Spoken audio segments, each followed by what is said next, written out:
Ele chegou tão perto que senti o seu hálito. Entre nós restava apenas o que temíamos dizer em voz alta.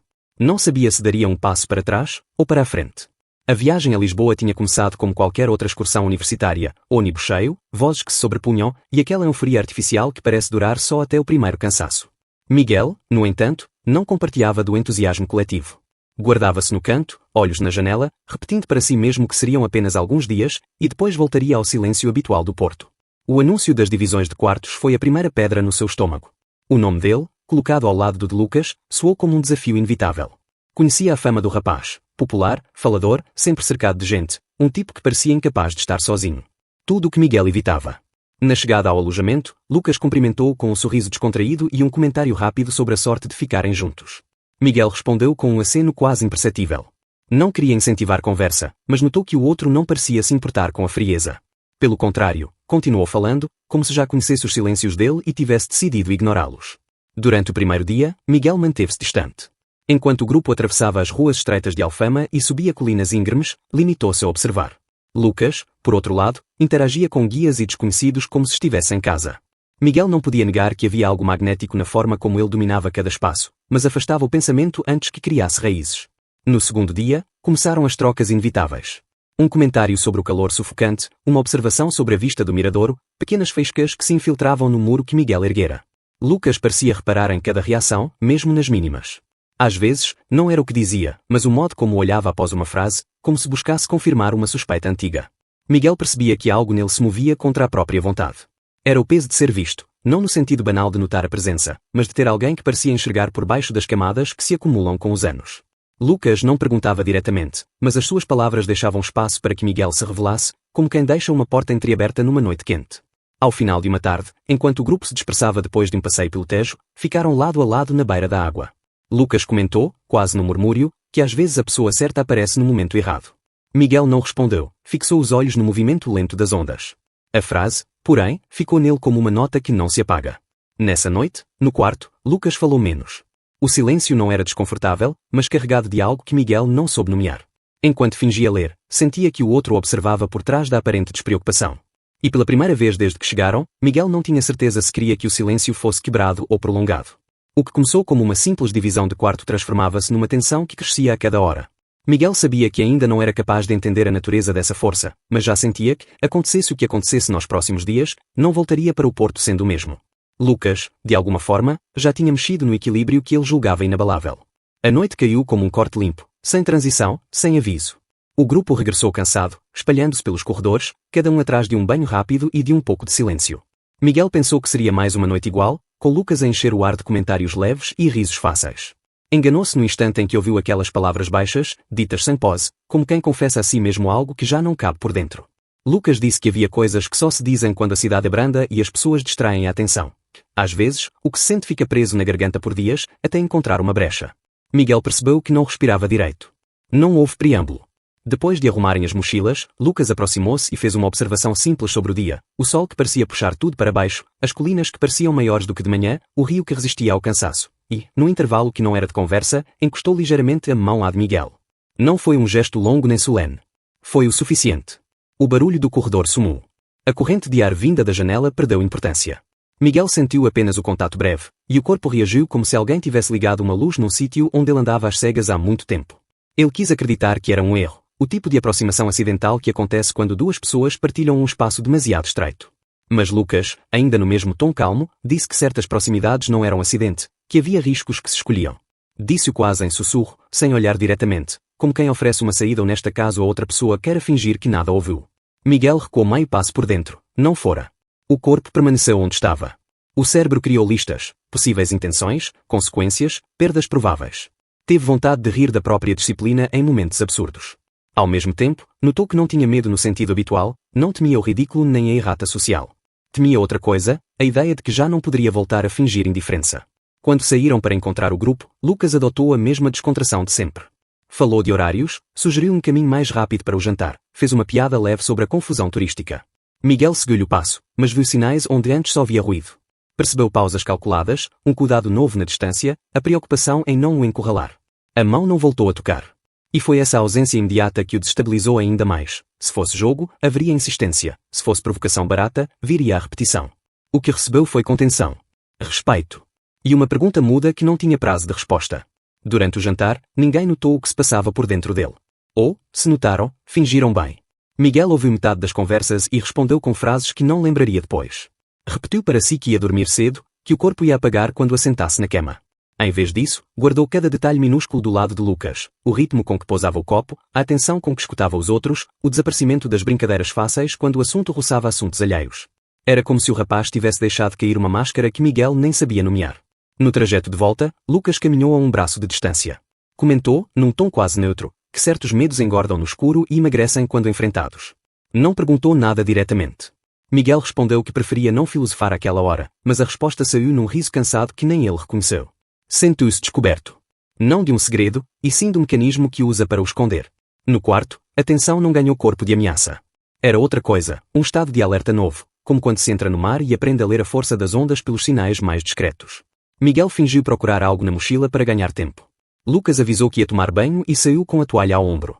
A porta fechou-se. O silêncio que ficou era do tipo que convida decisões. Miguel sentou-se na beira da cama e deu um nome ao que sentia. Não era paz, não era pânico, era disponibilidade. A palavra surpreendeu-o. Voltou a lembrar-se do toque e percebeu a precisão do gesto. Não tivera urgência nem cálculo, não pedira retorno imediato. Apenas instaurara uma possibilidade. Miguel considerou, com rigor de quem está habituado a desmontar problemas, que o maior perigo ali não era a perda da amizade. Eles nem eram amigos, não no sentido que se escreve, mas a mudança de direção que começava dentro dele. Uma vez iniciada, não se volta ao ponto de partida. Quando Lucas regressou, trouxe consigo um ar frio do corredor. Disse, casual, que o grupo planeava sair mais cedo no dia seguinte. Sugeriu que apagassem as luzes para não lutarem contra o sono. Deitou-se. Miguel deitou-se. As sombras na parede desenharam um intervalo de 2 corpos acordados. Ninguém falou. Por algum tempo, Miguel tentou contar a própria respiração para se distrair, mas a memória do toque insistia, como um lembrete manso de que o dia tinha aberto uma fissura. O sono chegou tarde e partiu cedo. Na manhã seguinte, Miguel acordou com uma claridade que não vinha da janela. Era a nitidez de quem percebe que uma escolha o espera, e que adiar, também, escolher. Passou o café da manhã inteiro a conviver com esse pensamento. Notou que Lucas evitava proximidades desnecessárias, mas não o tratava com frieza, era como se tivesse recuado meio passo para deixar espaço. Essa precisão, outra vez, contrariava a hipótese de jogo. Ao longo do dia, a cidade parecia colaborar com o conflito. As ruas estreitas impediam afastamentos longos, e o ritmo do grupo forçava reagrupamentos. Miguel decidiu testar limites discretos. Aproximava-se um pouco mais quando se formava uma fila, demorava um segundo a mais ao passar um mapa de mão em mão, deixava escapar uma pergunta em voz baixa só para ver a resposta. Em todas as vezes, Lucas correspondeu no mesmo tom calmo, sem se apropriar do momento. Ali, Miguel aprendeu uma coisa prática. A tensão não tinha origem numa urgência física, mas na novidade de ser reconhecido. A mão no dia anterior não inaugurara um espetáculo, abrira um corredor por onde se podia avançar a passo humano. Esse entendimento reduziu o medo e aumentou a responsabilidade. Se era um desafio, não era daqueles que se resolvem com uma resposta rápida. Ao cair da tarde, o grupo parou para ver o rio ganhar outra cor. Lucas ficou ao lado, sem encostar. Comentou que decisões importantes não se tomam para agradar ninguém, e sim para parar de mentir aos próprios ombros. Miguel não soube ser aconselho, confissão ou ambas as coisas. Sentiu que o corpo queria aproximar-se, e conteve-se. Havia uma dignidade em não atropelar o ritmo. De volta ao alojamento, um colega propôs uma saída noturna. A maioria topou. Lucas disse que passaria, precisava descansar. Miguel afirmou que também. Perceberam a coincidência e não fizeram caso. Ficaram no quarto, cada um no seu canto, enquanto o barulho do corredor se afastava. Lucas colocou música baixa no telemóvel, algo sem letra, só para tirar a rigidez do ar. Depois disse, num tom sem pedido, que não insistiria em nada, que falar já tinha sido um passo raro para ele, e que preferia não estragar com pressa. Miguel reconheceu naquela frase o tipo de compromisso que entende, um limite claro, não um truque. A conversa seguiu aos pedaços, metade em frases, metade em silêncios úteis. Lucas contou, de modo enxuto, que passara anos a desempenhar papéis conforme a plateia, que aprendera cedo a ocupar o espaço antes que alguém o empurrasse para a borda. Ultimamente, isso lhe dava um cansaço que café nenhum resolvia. Disse que, quando olhava para Miguel, deixava de atuar. Não era uma declaração romântica. Era um inventário honesto. Miguel ouviu sem interromper. Reparou que não precisava de respostas brilhantes, bastava não fugir. A coragem, naquele momento, tinha forma de permanência. Confessou, em voz baixa, que evitava proximidade não por desprezo, mas por hábito de proteção. Muitas vezes, achava mais seguro deixar oportunidades passarem para não ter de lidar com o que vai encobrar depois. Falou como quem preenche um formulário com caixas assinaladas. Medo de erro, medo de exposição, medo de não saber continuar. O toque da véspera regressou como prova material de que era possível viver sem roteiro. Ele imaginou que teria sentido vergonha se alguém tivesse visto, não sentiu. O que ficara não era embaraço, mas um alívio difícil de admitir. Alguém o tinha alcançado num ponto sem placas, e não o tinha empurrado para lugar nenhum. Era apenas presença. Quando as luzes foram apagadas, Miguel percebeu que a fissura nas paredes internas já não podia ser chamada de rachadura discreta. Tinha largura suficiente para dar passagem. Não significava, ainda, atravessar. Mas já era impossível fingir que não existia. Lucas respeitou o silêncio até ao fim. Antes de adormecer, disse apenas que, se Miguel quisesse recuar, ele compreenderia. Se quisesse avançar, faria isso sem pressa e com cuidado. Deixou a escolha onde ela sempre esteve, do lado de Miguel. O sono veio mais cedo dessa vez. Ao acordar, Miguel sentiu que a cidade tinha ganho outra nitidez, não porque Lisboa tivesse mudado, mas porque ele começava a olhar de frente. O gesto da mão, agora, parecia menos um evento extraordinário e mais um ponto de partida humilde. O resto dependeria do que fizesse com os próximos passos. No pequeno almoço, notou duas coisas que, somadas, formavam uma resposta. Primeiro, Lucas falava com os outros como sempre, mas, quando olhava, não havia ansiedade nem cálculo. Segundo, Miguel já não precisava desviar o olhar. Não era ainda coragem completa, mas já não era fuga. E isso, percebeu, era suficiente para começar. Ao saírem para mais um dia, aproximaram-se naturalmente, com espaço de sobra entre um e outro. A cidade abriu-se à frente como uma sequência de decisões pequenas: escolher o lado da sombra, esperar na travessia, abrandar numa esquina. Em cada uma, Miguel testou a nova firmeza que nascia das ruínas daquele velho sistema de defesas. A fissura deixava entrar ar. E, pela primeira vez em muito tempo, respirar deixava de ser um ato vigiado. Miguel começou a confiar quando ainda não tinha certeza de que queria. A confiança não chegou numa frase ou num gesto final, foi-se instalando nos intervalos, nos cuidados que Lucas tinha com a distância, no modo como deixava espaço para as decisões acontecerem sem urgência. Durante 2 dias, Miguel acreditou que a fissura aberta nas defesas dele podia transformar-se num corredor seguro. Bastou uma noite para perceber que corredores também têm portas que se fecham sozinhas. Foram com colegas a um bar pequeno, perto de uma praça onde a música saía pelas janelas. A ideia era simples: 1 hora, 2 no máximo, depois queima. Miguel sentou-se perto da saída, atento ao fluxo de gente. Lucas circulava, trocando comentários com um grupo de outro curso.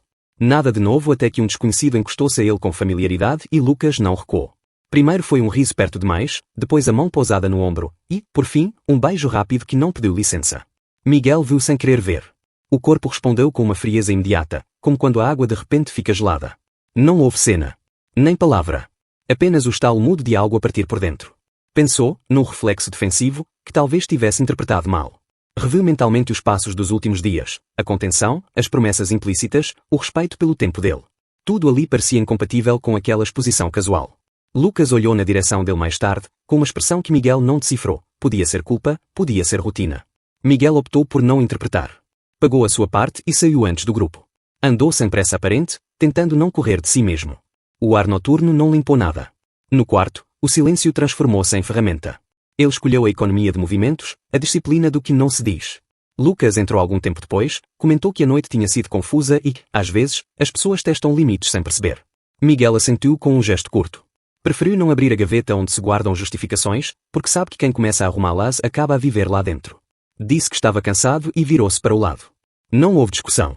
A ausência de ruído doeu mais do que qualquer frase.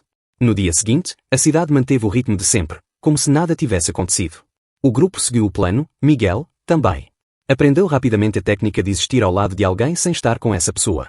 Parava a 1 metro de distância, ouvia o guia, repetia as informações necessárias para não se perder do resto. Lucas, por sua vez, respeitava a distância com precisão quase clínica. Não insistia, não forçava a conversa. Tentou 2 vezes um comentário neutro sobre a agenda, Miguel respondeu no mesmo tom seco. O recuo mútuo instalou-se como regra. O que mais o feriu não foi o beijo em si, foi a desmontagem da narrativa que vinha a construir. Tinha acreditado que a contenção de Lucas era uma escolha ética, não uma pausa estratégica. Vira naquela mão breve um compromisso com o cuidado, e agora tinha de admitir a possibilidade de ter havido apenas disponibilidade para múltiplos cenários. Essa hipótese irritou mais do que a dor, sentir-se ingênuo, não por confiar, mas por querer uma coerência que o outro talvez nunca tivesse prometido. As horas arrastaram-se com a exatidão dos relógios públicos. Ao almoço, Miguel percebeu que os colegas começavam a notar qualquer coisa. Nada declarado, apenas microperguntas: está tudo bem? Dormiram mal? Prontos para a tarde? As respostas saíam automáticas. Ele reconheceu em si um talento antigo, passar despercebido quando mais doía, como se o corpo tivesse aprendido a diminuir a própria presença para não dar trabalho ao mundo. Dessa vez, porém, não era fuga pura, era também uma forma de não contaminar o que ainda podia ser salvo. À tarde, o grupo separou-se em 2. Miguel escolheu o trajeto mais longo, para ganhar tempo de silêncio. Lucas foi no outro. Caminhar ajudou a organizar a raiva num formato manuseável. Ele fez um inventário. Estava magoado. Sim, queria explicações, talvez. Precisava de respeito, sempre. Percebeu que confundir respeito com exclusividade tinha sido um erro de principiante. Não tinha pedido um pacto explícito e recebera, em troca, os hábitos de alguém que ainda vivia sob luzes alheias. Isso não o desculpava, mas também não fazia de Lucas um vilão. Dava trabalho aceitar as duas verdades ao mesmo tempo. Quando se reencontraram ao fim do dia, a tensão tinha perdido o brilho do primeiro choque e ganhado peso. Cada olhar parecia medir terreno. Lucas aproximou-se o suficiente para ser ouvido e disse, sem rodeios, que não iria inventar uma desculpa. Afirmou que se tinha deixado levar por um padrão antigo, que estava a tentar desaprender, e que isso não acontecia de um dia para o outro. Disse ainda que sabia não ter direito a pedir nada, mas que preferia a honestidade do erro à mentira polida. Miguel ouviu em silêncio. A sinceridade crua não cancelou a dor, mas anulou a necessidade de brigar naquela hora. Respondeu que não tinha energia para pedagogia emocional e que precisava de tempo. Lucas aceitou sem dramalhão. A conversa terminou ali, cortada pelo que era possível sustentar. Seguiram-se 2 dias de convivência operacional, coordenar horários, partilhar informações básicas, não muito mais. Em cada encontro de olhos, havia uma disputa muda entre orgulho e vontade de entender. Miguel percebeu que a raiva servia, em parte, para proteger uma esperança teimosa. Lixou essa esperança com argumentos, mas ela resistiu. Não por ingenuidade, e sim por reconhecer valor no que tinham antes do bar. A questão passou a ser menos o que ele fez e mais o que eu aceito daqui para a frente.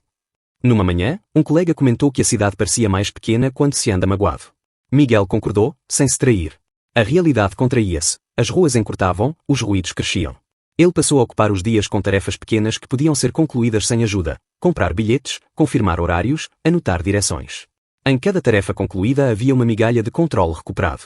À noite, o cansaço trazia uma paz artificial, suficiente para adormecer sem discutir com a memória. Lucas, por sua vez, mudou a coreografia. Evitou provocações fáceis, não saiu com os mesmos grupos, apareceu cedo nas saídas matinais. Aquilo podia ser tentativa de reparação ou mera prudência para evitar casos. Miguel decidiu tratá-lo como gesto concreto, sem projetar intenções. Isso simplificou a contabilidade emocional, factos contam, promessas, só quando virarem rotina. Ao terceiro dia, o grupo marcou um encontro breve no Miradouro. O vento empurrava fragmentos de conversa para todos os lados. Lucas aproximou-se e disse, em tom baixo, que não iria pedir perdão com palavras repetidas, preferia demonstrar com a gestão dos próximos dias. Afirmou que compreendia se Miguel optasse por fechar a porta de vez. Não houve pedido de prazo, só um reconhecimento de limites. Miguel respondeu que não garantia nada, que precisava de observar-se antes de observar o outro. A troca foi curta, ainda assim, retirou um pouco de ferrugem ao ar. Naquela noite, Miguel reorganizou o que sentia como quem refaz um mapa. Em vez de procurar uma linha reta, aceitou as curvas. Chegou a uma decisão prática, não ia punir-se com suposições. Se Lucas quisesse mesmo aprender outra forma de estar, apareceria sem ruído. Se não quisesse, a ausência preencheria a resposta. Ele concentrar-se-ia nas escolhas que dependiam dele, dormir, comer, cumprir a agenda, não alimentar cenas internas que só ampliam a ferida. A partir daí, o silêncio perdeu o caráter de castigo e ganhou função de abrigo. Não significava indiferença, significava cuidado com a própria fronteira. Miguel passou a responder quando necessário, a recusar quando útil, a desaparecer quando era a única maneira de não dizer o que doeria mais tarde. Descobriu um detalhe importante: proteger-se não é o mesmo que se fechar. Deixar a janela aberta não obriga ninguém a entrar.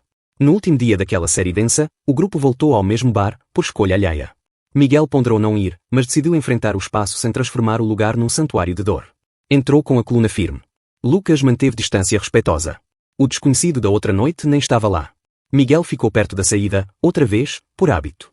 Bebeu devagar, conversou o mínimo e saiu cedo. Não havia vitória ali, havia, sim, uma recusa de ceder o próprio mapa a um acontecimento. Quando regressou ao alojamento, descobriu que o estalo interno tinha mudado de tom. Já não era apenas ruptura, começava a soar como início de obra. A confiança partida não voltaria igual, mas, se voltasse, seria construída com outras ferramentas: clareza de expectativas, compromisso visível, atenção aos hábitos que denunciam prioridades. E, sobretudo, a consciência de que silêncio, quando bem usado, não é arma, é condição de reparo. Dormiu com essa ideia. A cidade, do lado de fora, manteve o mesmo barulho.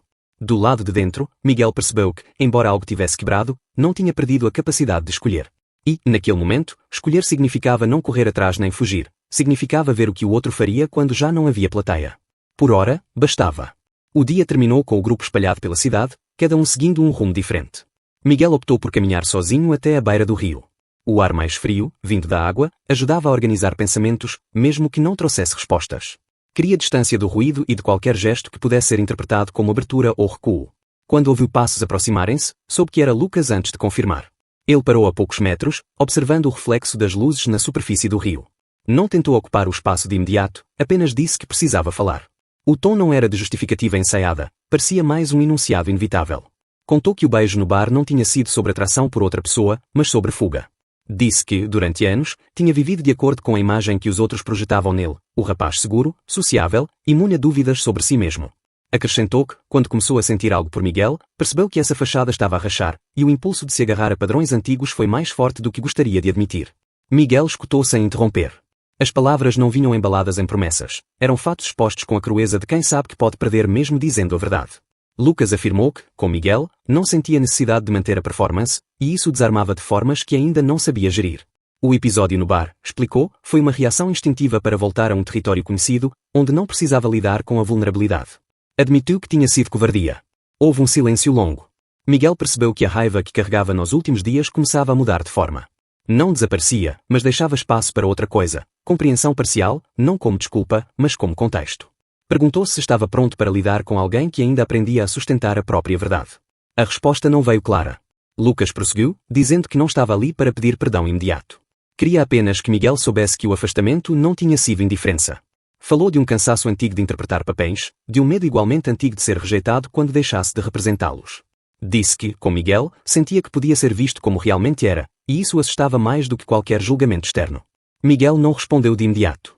Sentiu que qualquer frase precipitada poderia transformar aquela conversa em mais uma cena para ser lembrada pela tensão, não pela clareza.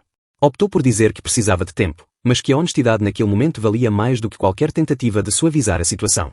Lucas assentiu, aceitando a suspensão. Caminharam lado a lado pela margem, sem necessidade de preencher o ar com palavras. A tensão dos últimos dias não se dissipou, mas deixou de ser uma barreira física. Havia uma diferença subtil. Antes, o silêncio servia para evitar contacto. Agora, servia para processar o que tinha sido dito. No alojamento, cada um seguiu para o seu espaço habitual. Não houve tentativa de prolongar a conversa.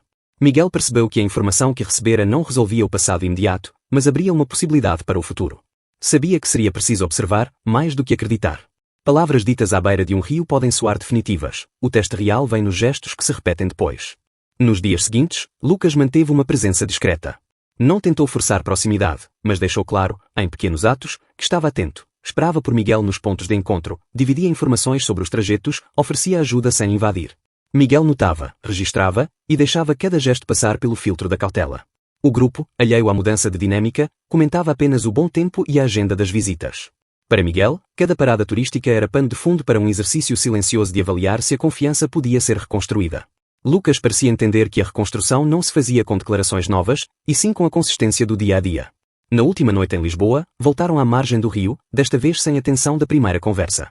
Sentaram-se num ponto afastado do movimento. Lucas falou pouco, limitou-se a dizer que não iria voltar ao papel que o afastava de si mesmo.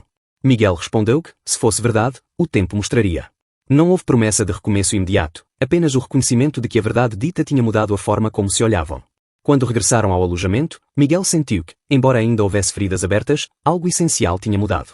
Já não se tratava de carregar uma mágoa passiva. Era, agora, a escolha consciente de observar antes de decidir.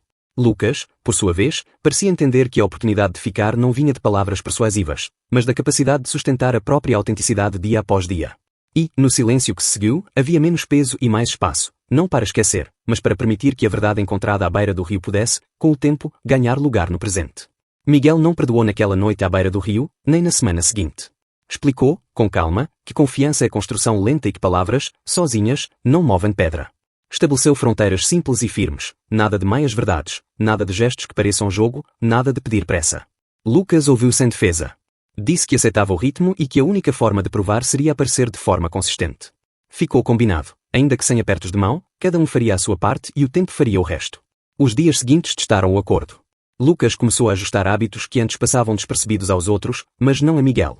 Parou com as piadas fáceis que escondiam desconfortos, recusou convites que o empurravam para o mesmo barulho de sempre, cortou a necessidade de brilhar em cada espaço. Preferiu chegar cedo, organizar o que fosse do grupo, desaparecer quando o excesso de atenção ameaçava transformar tudo em performance. Miguel observou. Não aplaudiu nem puniu. Registrou. A mudança mais visível aconteceu entre colegas. Quando um comentário torto surgiu no almoço, Lucas não desviou. Explicou, em tom plano, que não compactuava com gracejos sobre quem ama diferente do esperado. Não levantou a voz, não encenou coragem, apenas sustentou a frase até o silêncio do outro lado assumir o tamanho que tinha de assumir. Miguel entendeu ali que havia consequência: perder risos fáceis, abdicar de cumplicidades antigas, aceitar um lugar menos confortável no grupo. Era o mínimo a pagar por ter vivido tanto tempo em personagens. Outra consequência veio na forma de conversas que Lucas evitara durante anos. Falou com um amigo próximo e disse que não ia continuar a fingir. O amigo quis saber se ele tinha certeza. Lucas respondeu que a certeza, agora, não era rótulo, era a disposição de não mentir para quem caminha ao seu lado. Miguel soube do episódio por terceiros e limitou-se a pensar que, pela primeira vez, Lucas estava a gastar o próprio prestígio para proteger algo que não dava cliques rápidos. Miguel, por sua vez, cuidou de si. Reorganizou a rotina para incluir espaços que não dependessem de Lucas, caminhadas sozinho, leituras que tinha adiado, encontros com gente que o conhecia desde antes de Lisboa. Fez isso sem teatralidade, como quem devolve ao corpo a responsabilidade de se manter inteiro. Cada gesto confirmava o compromisso principal: não negociar a própria dignidade em troca de promessas. Quando Lucas se aproximava, encontrava alguém que não se tinha dissolvido durante o intervalo. Houve recaídas pequenas, como em qualquer processo. Numa tarde, Lucas voltou a usar o humor como escudo quando um colega o provocou. Notou o erro no ato, calou, e depois, num recanto do caminho, admitiu que ainda tropeçava. Não pediu desculpa longa, disse apenas que aprender era também corrigir, e que Miguel podia continuar a esperar coerência. Naquele dia, Miguel não ofereceu consolo. Respondeu que não ia contabilizar deslizes isolados, mas que a linha geral precisava permanecer clara. Seguiram. O apoio a outros veio naturalmente. Um caloiro procurou Lucas após uma aula, pedindo conselho sobre como lidar com a família. Lucas ouviu, indicou um grupo de apoio da universidade, ofereceu-se para acompanhá-lo na primeira reunião, sobretudo, garantiu que não repetiria a história alheia sem permissão. Miguel soube, mais tarde, e reconheceu ali um valor novo: cuidar sem usar ninguém como prova pública de evolução. Quando chegaram ao final do semestre, um evento estudantil reuniu muita gente. A organização precisou de voluntários para mediar debates sobre inclusão. Lucas inscreveu-se sem alarde. Moderou uma mesa com atenção, pontuando que respeito não é opinião, é prática. Não citou a própria história. Miguel assistiu ao fundo da sala e percebeu que a mudança deixara de ser anúncio, tornara-se método. O recomeço entre eles aconteceu fora de qualquer marco visível. Não foi num aniversário, nem numa data simbólica. Foi num final de tarde comum, enquanto caminhavam de volta. Miguel notou que o corpo já não endurecia a menor aproximação. Reparou que não precisava de vigiar cada gesto à espera de um tropeço. Disse, de modo curto, que estava disposto a tentar de novo, com as mesmas condições de sempre: transparência, tempo, responsabilidade pelos próprios atos. Lucas assentiu. Não pediu garantias.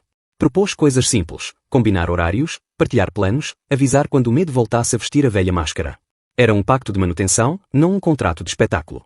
Houve gestos de reparação que não eram devidos a Miguel, mas a ele próprio. Lucas procurou o rapaz do bar. Num encontro rápido, assumiu que tinha usado aquela noite para escapar de si. Não houve drama, houve reconhecimento. Também pediu a colegas que cortassem brincadeiras em que ele antes era conivente. Aceitou perder convites. Ganhou sossego. Miguel, ao ver a paisagem interna mudar, ajustou o passo. Deixou de medir cada instante com régua de suspeitas. Isso não significou ingenuidade, significou confiança funcional, aquela que se baseia no presente e não em promessas longínquas. Passou a dizer o que precisava sem rodeios e a escutar sem adivinhar, reduzindo o ruído que costuma distorcer tudo. Descobriu, com surpresa, que a tranquilidade não vinha de respostas definitivas, mas de processos estáveis. O futuro deles continuou aberto. Nenhum dos dois correu para rótulos, mudanças de estado civil nas redes, declarações públicas. A decisão foi outra: dar nome aos limites, honrar rotinas comuns, sustentar afetos sem plateia. Quando surgiam convites para cenários que sabiam perigosos, noites longas demais, grupos que confundem provocação com graça, Lucas escolhia sair cedo. Miguel, antes de aceitar qualquer programa, perguntava se o corpo queria ou apenas temia dizer não. A soma dessas escolhas desenhou um caminho discreto e viável. Houve quem estranhasse a nova versão de Lucas e quem aplaudisse baixinho. Houve quem procurasse Miguel para confirmar boatos, ele recusou o papel de testemunha. Disse que a vida não era tribunal e que não devia explicações. A firmeza incomodou alguns, mas devolveu-lhe um lugar que nunca deveria ter cedido, o de autor da própria narrativa. No último dia antes da pausa letiva, caminharam junto ao rio que, meses antes, tinha recebido a primeira verdade. Não repetiram conversas antigas. Lucas comentou, apenas, que estava menos cansado desde que parara de representar. Miguel respondeu que, se continuasse assim, o resto viria com o tempo. Não prometeram eternidades. Reconheceram trabalho contínuo. Miguel percebeu, ao despedir-se naquela noite, que a luta a que estava finalmente disposto não era contra o mundo nem para proteger Lucas de si mesmo. Era por si, para não se reduzir ao medo, para não aceitar menos do que respeito, para sustentar alegria sem pedir licença. Se o caminho deles seguisse junto, seria porque ambos escolheriam, dia após dia, a versão honesta do que sentem e do que oferecem. Não houve fogos nem discursos. Houve um início discreto com condições claras. E, pela primeira vez, isso bastou.